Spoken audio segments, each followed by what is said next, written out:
नमस्कार, study IQ में आप सभी लोगों का बहुत बहुत स्वागत है। मैं विरत दुबे।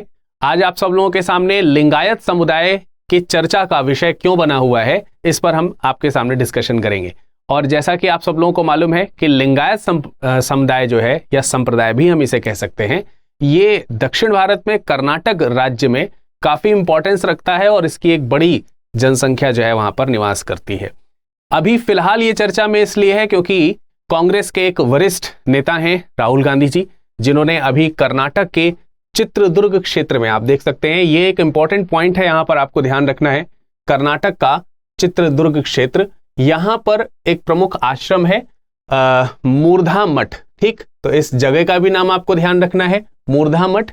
इस मूर्धा मठ का उन्होंने दौरा किया है और इस मूर्धा मठ के दौरे के दौरान उन्होंने लिंगायत संप्रदाय को एडॉप्ट यानी कि उसे आत्मसात किया है, यानी एक्सेप्ट किया है। तो राहुल गांधी जी ने दीक्षा ली है। दीक्षा एक विशेष प्रकार का रिचुअल होता है। जब आप किसी भी धर्म को एक्सेप्ट करते हैं तो उससे संबंधित जो रिचुअल्स होते हैं उसको हम लोग दीक्षा के अंतर्गत रखते हैं। जैसे उदाहरण के तौर पर, यदि अगर आप हिंदू संप्रदाय से बिलोंग करते हैं और अगर आप जैन या बौद्ध बनना चाहते हैं तो जैन धर्म की दीक्षा या फिर हिंदू से बौद्ध धर्म की दीक्षा आपको ग्रहण करनी पड़ती है। इसी प्रकार से अगर आप जैन धर्म से हिंदू धर्म में आना चाहते हैं तो उस समय भी आपको दीक्षा लेनी पड़ती है। तो हर एक संप्रदाय की अपनी एक रिचुअल्स होते हैं, उसको हम लोग दीक्षा के रूप में जानते हैं। तो फिलहाल ये पॉइंट आपको जरूर ध्यान रखना है कि ये दीक्षा जो है वो लिंगायत संप्रदाय में ली गई है। किनके द्वारा ली गई है? राहुल गांधी जी के द्वारा ली गई है। स्वाभाविक सी बात है, लिंगायत संप्रदाय को लेकर के कर्नाटक में एक बार फिर से चर्चा जो है वो जोरों पर शुरू हो चुकी है। अब इसमें एक इंपॉर्टेंट पॉइंट और ध्यान रखना है कि जब हम ये दीक्षा लेते हैं, यानी कि जब लिंगायत संप्रदाय की दीक्षा ली जाती है, तो इस दीक्षा के संकेत के रूप में कह सकते हैं या फिर प्रदर्शन के तौर पर कह सकते हैं, इसमें एक आपको ताबीज या यूं कह सकते हैं एक माला सा पहनना होता है, जिसे आप इष्टलिंग कहते हैं। ठीक है, इष्टलिंग जो है वो धारण किया जाता है कुछ इस प्रकार से कि आप उसे, जैसे गले में आप माला पहनते हो, उसी प्रकार से गले में इष्टलिंग को धारण किया जाता है। इसके पीछे विचार ये है कि जो भगवान शिव हैं उन्हें आप मंदिर में जाकर के पूजें, उससे जरूरी ये नहीं है कि आप मंदिर में ही जाएं, उससे जरूरी ये है कि आप उनको अपने शरीर में ही धारण करें। इसके लिए मंदिर जाकर के पूजा करना ये कोई आवश्यक नहीं है। आप जहां हैं आप अपने शिव के साथ में हैं, पहली बात। दूसरी बात यहां पर यह है कि जो इष्टलिंग है, इष्टलिंग जो है वो भगवान शिव को डायरेक्टली मूर्ति के रूप में रिप्रेजेंट नहीं करता है, बल्कि एक संकेत के रूप में, लिंग अर्थात संकेत के रूप में रिप्रेजेंट करता है, अर्थात उनके केवल एक रूप को दर्शाता है, ना कि विभिन्न रूपों को या अवतारों को। तो ये एक सार्वभौमिक शक्ति का रिप्रेजेंटेटिव है, राइट। तो इसलिए हम लोगों को यह ध्यान रखना है कि जो इष्टलिंग है वो एक सार्वभौमिक शक्ति का रिप्रेजेंटेटिव है, यानी कि प्रदर्शन करता है, जिस चीज को हम लोग माला पहन करके जो है हम अभी मैं आपको यहाँ पर शो कर दूंगा, तो आप अच्छी तरीके से उसको समझ जाओगे कि वो कैसा होता है और कैसे धारण किया जाता है। इस लिंगायत संप्रदाय के लोग धागे से अपने शरीर में इसको बांधते हैं। तो ये एक होता है कि भाई किस तरीके से धारण करते होंगे, क्या इसको जनेऊ की तरह धारण किया जाता है? तो जनेऊ की तरह धारण नहीं किया जाता है, लेकिन इसको गले में माले की तरह पहना जाता है और एक अंडाकार आकृति का शिवलिंग रहता है वो, और उसे एक उसका जो आउटर बॉक्स टाइप का होता है उस बॉक्स के अंदर रख करके उसे आप धारण कर सकते हो। इसे आप अपने साथ कैरी कर सकते हैं। यहां पर एक रेफरेंस दिया हुआ है, ठीक है, आप इस वेबसाइट को देख सकते हैं। lingayatreligion.com वेबसाइट के अनुसार लिंगायत कट्टर एकेश्वरवादी होते हैं।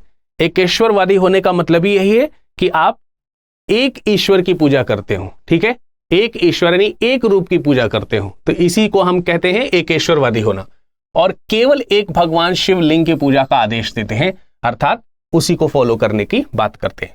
साथ ही साथ अगर हम लिंगायत संप्रदाय को लेकर के कर्नाटक की बात करते हैं तो कर्नाटक की बड़ी जनजातियों में से एक है, या बड़े संप्रदायों में से एक है, काफी अगड़ी जनजातियों में से एक है, और लगभग 17 से 18% जो जनसंख्या है वो कवर करता है लिंगायत संप्रदाय।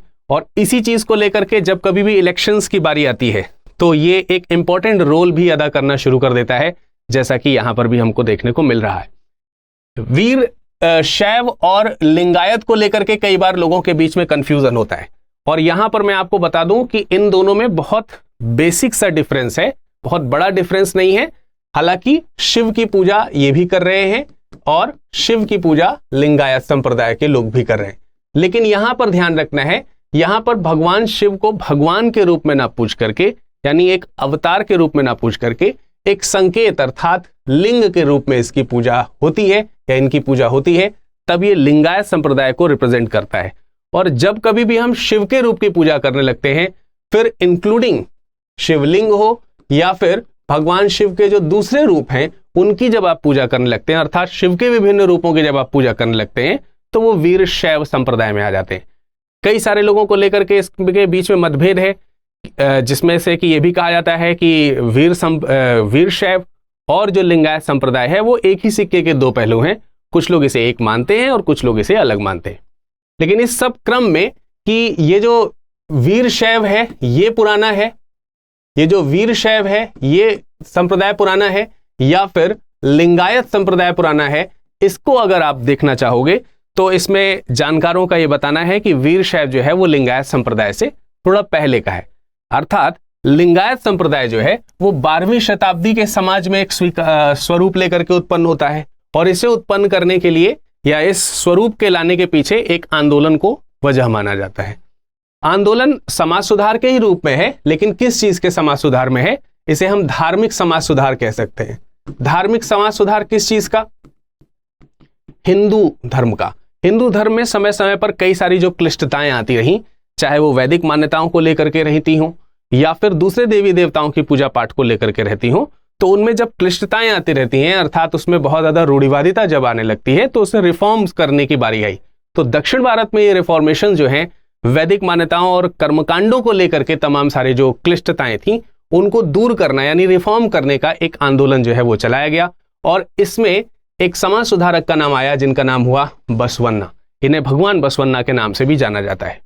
तो जो इनके फॉलोवर्स हुए, यानी कि जब ये रिफॉर्म्स आता है और जब ये वीर शैव संप्रदाय से अलग होकर के भगवान शिव के विभिन्न रूपों की अलग अलग रूप में पूजा ना करके एक शिवलिंग, एकमात्र शिवलिंग की पूजा करते हुए जब उसे एक रूप में धारण करना शुरू करते हैं और तमाम सारे जो रूढ़िवादी रिचुअल्स हैं उसका त्याग करना शुरू करते हैं, तो वहां से एक लिंगायत संप्रदाय का उदय होता है। ठीक है, तो इसी लिंगायत संप्रदाय के बारे में ही हम आपसे यहाँ पर चर्चा कर रहे हैं। इस आंदोलन का नेतृत्व किसने किया है? तो ये नाम भी आपको ध्यान रखना है, बसवन्ना जी ने किया, और लोग इन्हें भी भगवान का स्वरूप मानते हैं। आम मान्यता है कि वीर शैव और लिंगायत एक ही लोग होते हैं, जिसके बारे में मैंने अभी आपको थोड़ी देर पहले बताया कि देखने में ये एक ही जैसे लगेंगे क्योंकि अल्टीमेटली दोनों लोग शिव के रूप की ही पूजा करते हैं।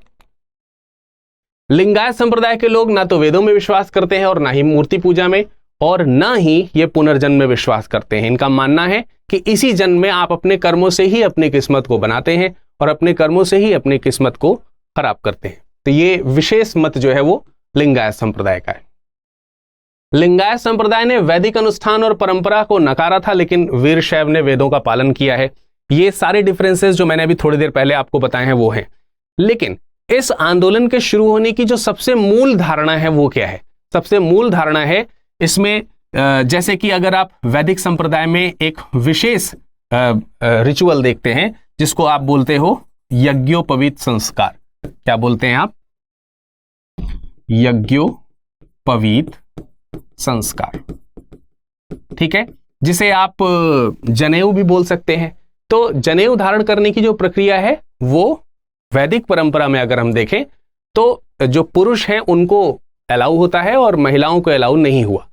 इस विभेद को दूर करने के लिए एक आंदोलन जो है वो शुरू किया गया था, जिसमें आप देख सकते हैं कि जब ये लिंगायत संप्रदाय बनता है तो वो इस विभेद को भी नष्ट करता है। अर्थात वो जो ईस्ट लिंग जो धारण करने की बात करी गई है, जैसे अगर हम बात करते हैं कि एक ब्राह्मण है तो ब्राह्मण अपने आप को रिप्रेजेंट कर सकता है या प्रदर्शित कर सकता है जो अपना जनेऊ धारण करता है उसके माध्यम से।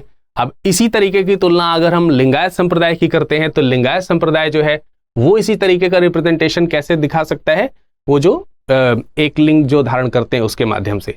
लेकिन डिफरेंसेस यहाँ पर यही है कि जो हिंदू धर्म है उसमें जो स्त्रियां हैं या ब्राह्मण जो हैं उनमें स्त्रियां जो हैं वो जनेऊ धारण नहीं करती हैं, जबकि यहाँ पर यह कहा गया है कि इसमें महिलाओं को भी समान सम्मान दिया जाएगा। तो जो डिस्क्रिमिनेशन है on the basis of gender, ये चीज को, इसके खिलाफ जो है ये आंदोलन धीरे धीरे शुरू किया गया। फिर इसमें जाति प्रथा, फिर इसमें जो अलग अलग समाज के जो दूसरे लोग हैं जिनको डिस्क्रिमिनेट किया गया था तमाम सारे आधारों पर, उन सबको जोड़ने का काम इस आंदोलन में धीरे धीरे किया जाना शुरू कर दिया गया। तो ये है वीर संप्रदाय, वीर शैव संप्रदाय और लिंगायत संप्रदाय में बेसिक डिफरेंसेस और इसके उदित होने के विभिन्न कारण। आशा करते हैं आपको हमारा ये प्रोग्राम बहुत पसंद आया होगा। मुलाकात करेंगे इसी तरीके के किसी दूसरे इंफॉर्मेटिव वीडियोस में। तब तक के लिए नमस्कार, धन्यवाद।